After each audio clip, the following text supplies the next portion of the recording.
علی رسول الکریم اما بعد فاعوذ باللہ من الشیطان الرجیم بسم اللہ الرحمن الرحیم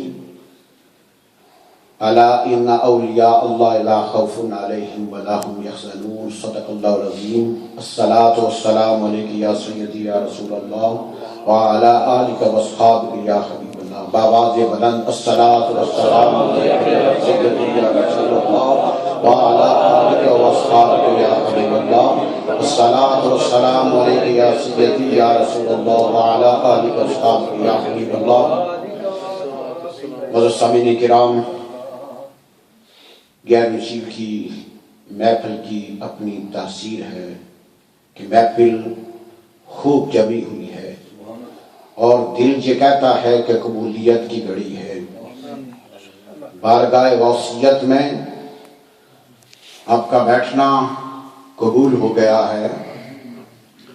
اللہ تبارک و تعالیٰ نے اپنے دوستوں کے لیے بڑے انعام و کرام رکھے ہوئے ہیں۔ شہنشاہ جیلان غوث سمدانی شیخ عبدالقادر جیلانی رضی اللہ تعالیٰ عنہ کی ذات وہ ذات ہے جنہیں صرف ہم نہیں مانتے، انبیاء بھی مانتے۔ غوث پاک کی وہ ذات ہے جنہیں صرف ہم سنی نہیں مانتے، انبیاء بھی مانتے۔ یمن کا ایک پادری، عیسائی پادری، کہتا ہے کہ میرے دل کے اندر خیال پیدا ہوا کہ میں اسلام قبول کر لوں۔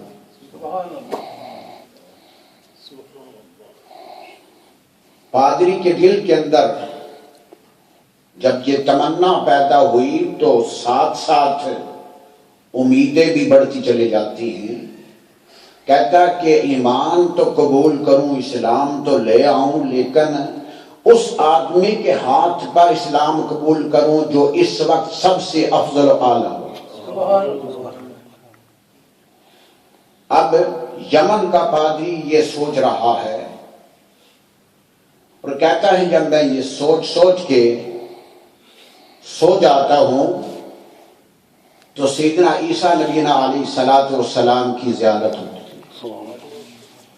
خواب کے اندر حضرت عیسیٰ نبی علیہ السلام تشریف لاتے ہیں، فرماتے ہیں کہ یا سنانو اذهب الى بغداد واسلم على ید الشیخ عبدالقادر جیلانی رضی اللہ تعالی عنہ فإنه خیر من اہل الاسلام هذا الوقت۔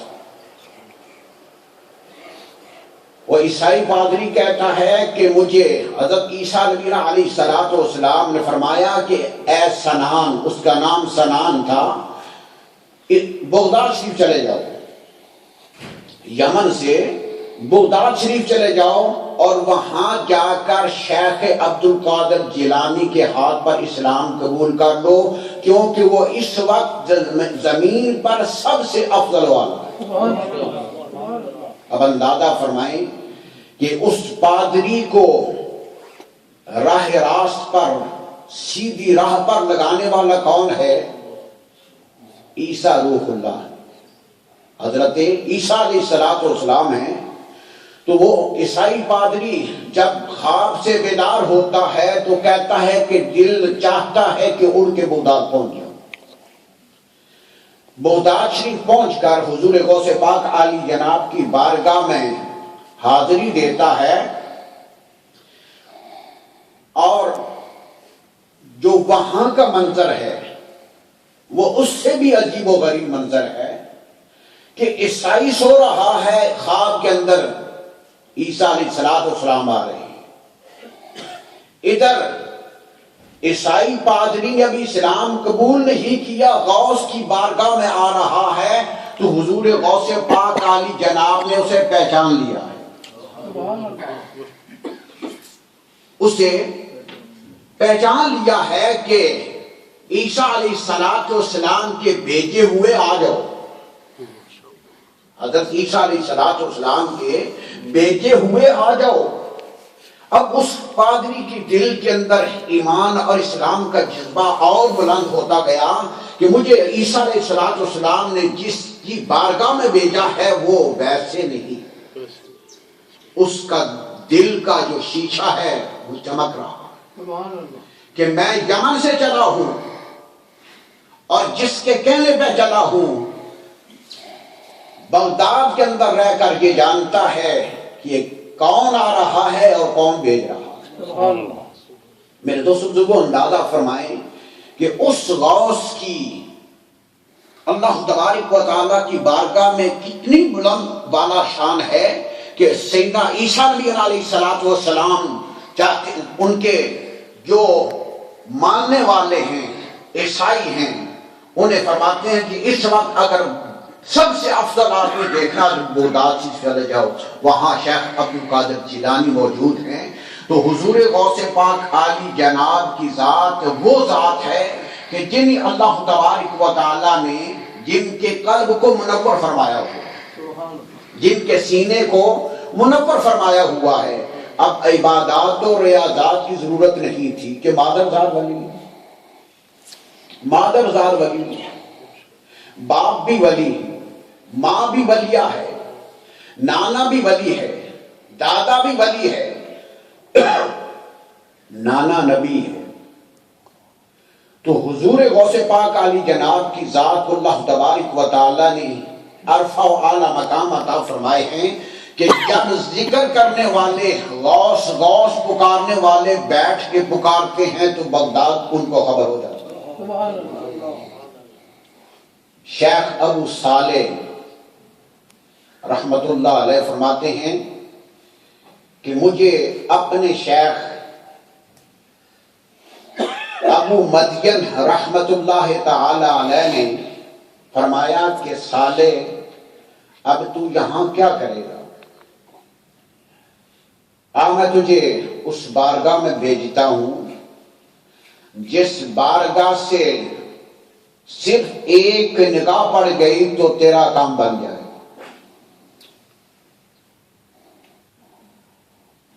شیخ ابو صالح فرماتے ہیں کہ شیخ مدین کے کہنے پر میں بغداد سے چلا گیا، حضور غوث پاک علی جناب سے ملاقات ہوئی، آپ نے مجھے 20 سال اپنے دروازے پر بٹھائے رکھا۔ ایک شیخ کامل کا کامل مرید ہے، خلیفہ ہے، اب صاف ظاہر ہے کہ وہ جاہل تو نہیں تھا، وہ بے ادب نہیں تھا، وہ بے ایمان نہیں تھا، ایمان والا تھا، نسبت والا تھا، کسی کے ساتھ تعلق رکھنے والا تھا۔ جب غوث پاک کی بارگاہ میں آیا تو آپ نے اسے 20 سال دروازے پر بٹھائے رکھا۔ ایک دن مرید ہوتا ہے، دوسرے دن کہتا ہے کہ پیر میرے سامنے ہاتھ باندھ کے کھڑا ہو جائے۔ میں کہوں پیر صاحب دعا کرو میرا پب ٹھیک چل جائے تو پیر فوراً دعا کر دے۔ میں کہوں پیر صاحب میرا قلب نہیں چلتا، دعا فرمائیں کہ قلب چل جائے۔ پیر صاحب میرے جوئے کا اڈا جو ہے وہ اس طرح نہیں چل رہا جس طرح میں چاہتا ہوں، دعا کریں کہ وہ چل جائے۔ میرے دوستو وہ مرید نہیں تھا، ابو صالح تھا، ابو مدین کا خلیفہ تھا۔ غوث پاک کی بارگاہ میں گیا، 1 دن نہیں، 10 دن نہیں، 20 دن نہیں، 20 سال دروازے پر بٹھا رکھا۔ آج ہم جیسا کوئی ہوتا، کیا میں کتا ہوں؟ کیا میں اتنا ہی گناہگار ہوں؟ میں اتنا ہی فاسق و فاجر ہوں کہ یہ غوث ہے اور مجھے دروازے پہ بٹھائے رکھا ہے؟ 20 سال وہ صادق، وہ سچا اصلاح چاہنے والا بیٹھا رہا۔ 20 سال کے بعد ایک دن ایسا طلوع ہوا کہ اس کی قسمت کا ستارہ چمک گیا۔ حضور غوث پاک علی جناب نے فرمایا کہ اندر آ جاؤ، میرے حجرہ کے اندر آ جاؤ۔ جب اندر آیا، حضرت ابو صالح اندر قدم رکھا، اندر آئے تو آپ نے نگاہیں بلائے تو اس کے دل پر ٹکا دی۔ فرمایا ما ترا ابو صالح، ابو صالح تم کیا دیکھ رہے ہو؟ عرض کی یا غوث اعظم میں کعبۃ اللہ کو دیکھ رہا ہوں، یا غوث پاک میں کعبہ شریف کو اپنے آنکھوں کے سامنے دیکھ رہا ہوں۔ جب حضور غوث پاک عالی جناب نے مغرب کی طرف اشارہ فرمایا، فرمایا ابو صالح ذرا مغرب کی طرف دیکھو، تو فرماتے ہیں میں نے مغرب کی طرف دیکھا تو فرمایا ما ترا، اب کیا دیکھ رہے ہو؟ فرمایا میں ابو مدین کو دیکھ رہا ہوں۔ وہ شیخ عبد القادر جیلانی ہے کہ مشرق کی طرف اشارہ فرمایا تو کعبہ سامنے دکھا دیا، مغرب کی طرف اشارہ فرمایا تو ان کے پیر و مرشد کو سامنے دکھا دیا۔ اس لیے فرماتے ہیں کہ کیمیا پیدا کن مشتے گلے، پی دیا کیمیا پیدا کن مشتے گلے، بو سزن بر آستان کامل۔ جس وقت کامل کے دربار پر، کامل کی بارگاہ میں جب بوسہ دیتے ہیں تو اسے کامل بنا دیتے ہیں۔ تو میرے دوست بزرگوں، شیخ عبد القادر جیلانی رضی اللہ تعالیٰ عنہ کی ذات وہ ذات ہے جنہیں اللہ تبارک و تعالیٰ نے اتنی نعمتوں سے مالا مال فرمایا ہے۔ آپ کے ساتھی فرماتے ہیں کہ ہم حضور غوث پاک علی جناب کے ساتھ جا رہے تھے، یوں ہی شہر سے باہر نکلے اور حضرت عبداللہ بلخی رضی اللہ تعالیٰ عنہ یہ بات بیان فرماتے ہیں کہ جب یوں ہی شہر سے باہر نکلے تو حضور غوث پاک علی جناب نے بخارا کی طرف منہ کر کے لمبے لمبے سانس لینے شروع کر۔ جس وقت کوئی آدمی خوشبو سونگتا ہے، سونگنا شروع کر دیا۔ سونگنے کے بعد آپ نے فرمایا کہ سنو عبداللہ بلخی، میرے 157 سال بعد، 157 سال بعد بخارا کے اندر محمد باؤدین بخش، محمد باؤدین نقش بند پیدا ہوں گے جو محمدی ہوں گے، میرے طریقے پر ہوں گے، میرے قدم پر ہوں گے۔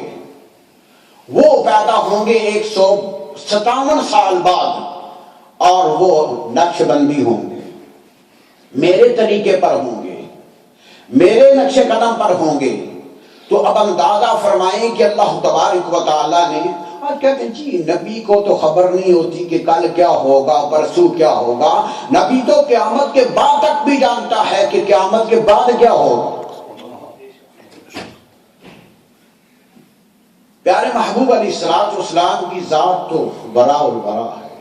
حشر والا دن خدا نے رکھا ہی حضور کی تعریف کے لیے، حضور کا دن منانے کے لیے حشر کا دن رکھا گیا ہے کہ پہلے بھی پچھلے بھی سارے آ جائیں، جب اکٹھے ہو جائیں اس وقت میں اپنے محبوب کو اپنے بنگلے کے اندر بٹھا کے جھنڈا لگا کے سب کو اس طرف دکھا کے کہوں گا میرے محبوب ذرا اب اپنا جلوہ سب کو دکھا، اب ذرا سامنے آ جائیں، جھنڈا بھی کھلا ہوا ہے، لہرا رہا ہے، میرے محبوب اب ایسے کرو، اب ان سب کو اپنا جلوہ دکھا دو۔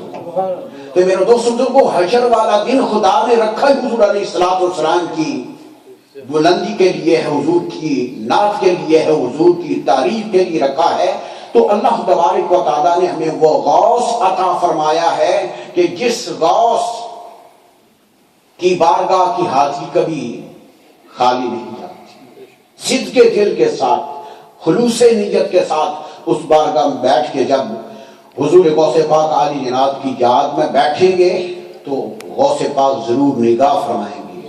اگر 157 سال بعد آنے والے ولی اللہ کو جانتے ہیں اور یہ بھی پتا ہے کہ وہ نقشبندی ہوگا، بخارا کے اندر پیدا ہوگا، تو اگر آپ کے ماننے والے چاہے چشتی ہوں، قادری ہوں، نقشبندی ہوں، سروردی ہوں، جو بھی ہوں، جس وقت یا غوث پاک پکارتے ہیں تو غوث پاک مدد کو پہنچتے ہیں۔ اللہ غوث کی مدد سے ہم سب کے ایمان کو منور فرمائے۔ 2 منٹ ذکر کریں گے، اس کے بعد پھر ختم جی۔ اللہ اللہ اللہ اللہ اللہ اللہ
آلک و صحابک یا حبیب اللہ الصلاة والسلام علیہ یا سیدی یا رسول اللہ وعلا آلک و صحابک یا حبیب اللہ الصلاة والسلام علیہ یا سیدی یا رسول اللہ وعلا آلک و صحابک یا حبیب اللہ. اب ختم شریف ہوگا اس کے بعد پھر